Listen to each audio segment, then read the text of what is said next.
Olá! Depois de um recesso, estamos de volta para continuar os nossos estudos do livro de Eclesiastes. Já tivemos o estudo dos capítulos 1 e 2, 3 e 4, 5 e 6. E hoje nós vamos retomar com 7, 8 e 9. E no próximo estudo nós vamos encerrá-lo em início de dezembro. Então nós teremos um apanhado de todo o livro de Eclesiastes.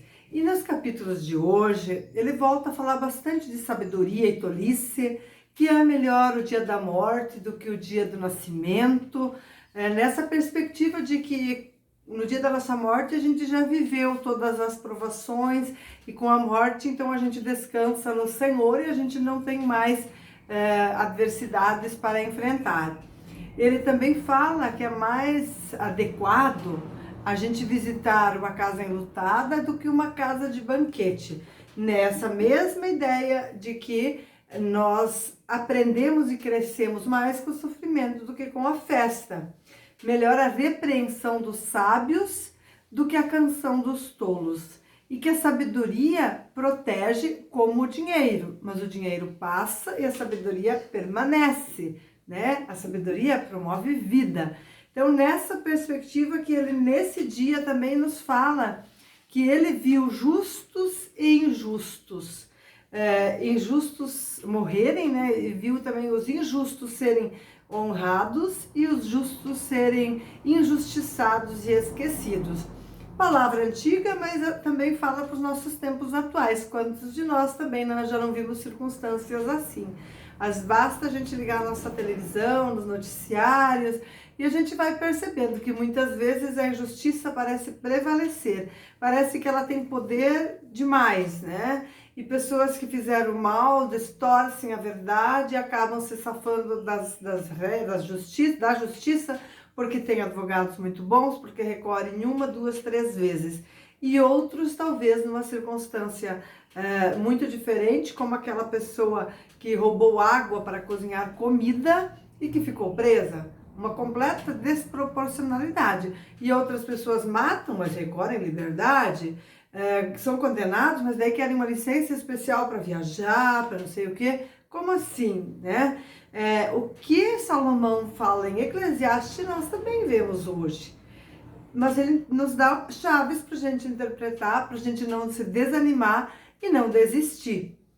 Então ele também diz que nós, todos nós, somos também um pouco injustos, somos também perversos, mas que a gente não deve permitir que isso se sobreponha. Então reconhecer que nós não somos pessoas maravilhosas, fantásticas e perfeitas, mas que nós carecemos da graça e do amor de Deus e que nós também somos pessoas que cometem injustiças, que erram e até que são perversos. Nossa, eu achei bem pesado assim dizer que todos são perversos, porque a perversidade assim é uma maldade intencional. Será que nós somos assim? Quero pensar um pouco sobre isso. Seria muito triste realmente ter uma maldade intencional no nosso coração, né? E que a sabedoria muda o semblante da pessoa, que ela fica iluminada. Achei muito bonito isso, que de fato a sabedoria também nos tranquiliza, talvez por isso, né? A gente não precisa estar sempre com a razão, porque a gente tem sabedoria. E daí também diz assim que nem sempre os mais rápidos ganham a corrida, nem sempre os mais prudentes a riqueza, e nem sempre os mais inteligentes são honrados.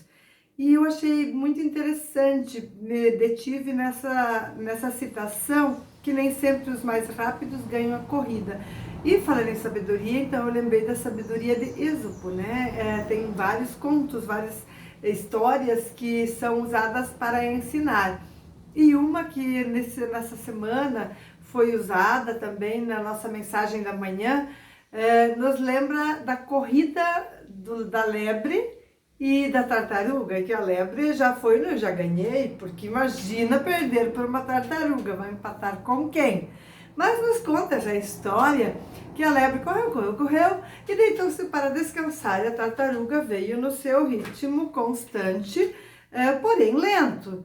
E quando a tartaruga estava passando já da lebre, chegando na linha de chegada, a lebre acordou e viu e pôs-se a correr para ainda ultrapassar a tartaruga e chegar antes na linha de chegada. E ela não conseguiu e ela perdeu para a tartaruga. O que isso nos ensina? Nos ensina que muitas vezes nós mesmos somos inimigos de nós mesmos, que não é o outro nosso problema.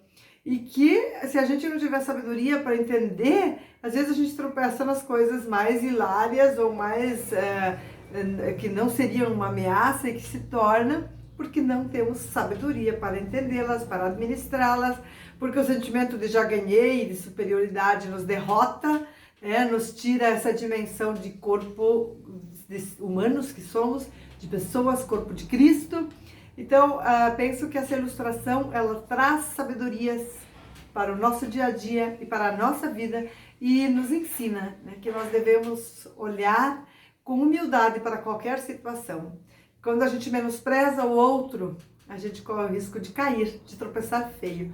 Assim como a nossa querida lebre, né, que achou que já ganhou, porque afinal de contas, se eu empatar ou perder com uma tartaruga, como é que vai ficar a situação? Pois olha, isso é possível, né? Vimos na história como ela nos foi contada.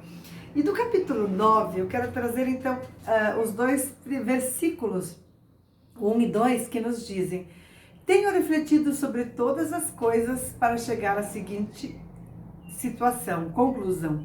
Os sábios e justos, com seus efeitos, estão nas mãos de Deus. E se é amor ou se é ódio que está à sua espera, isso ninguém sabe. Ninguém sabe o que vai acontecer. Tudo acontece igualmente com todos. O mesmo acontece com o justo e com o ímpio, com o bom e com o mal, com o puro ou com o impuro, com o que oferece sacrifício e com o que não oferece, com o bom e com o pecador. Então, este mundo é um mundo de adversidades, de enfrentamentos, e nós usamos a sabedoria que encontramos nas Sagradas Escrituras para transpor, para deixar para trás as questões difíceis, não para evitá-las e não ter nenhuma adversidade. Sempre teremos, podemos evitar algumas situações, mas faz parte e é inerente à condição humana passar por dores, por tristezas, por sofrimentos, por privações e por desafios que nos ajudam a crescer na fé e que a gente deve olhar com generosidade para as situações, até com gratidão. E no versículo 7, desta forma também eu encerro, nos diz assim: vá e coma com alegria o seu pão e com prazer o seu vinho.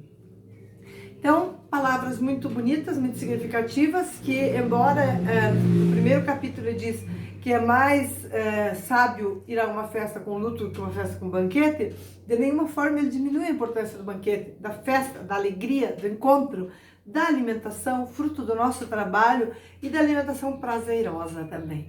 Então, que a gente possa continuar aprendendo com os ensinamentos de Eclesiastes, que a gente possa continuar também aprendendo com as pessoas no nosso dia a dia, com todas as circunstâncias em que vivemos, com as pessoas que conhecemos, com as que não conhecemos, e que a gente possa fazer uma leitura da realidade com generosidade e não com uma ilusão que busca nos blindar de questões.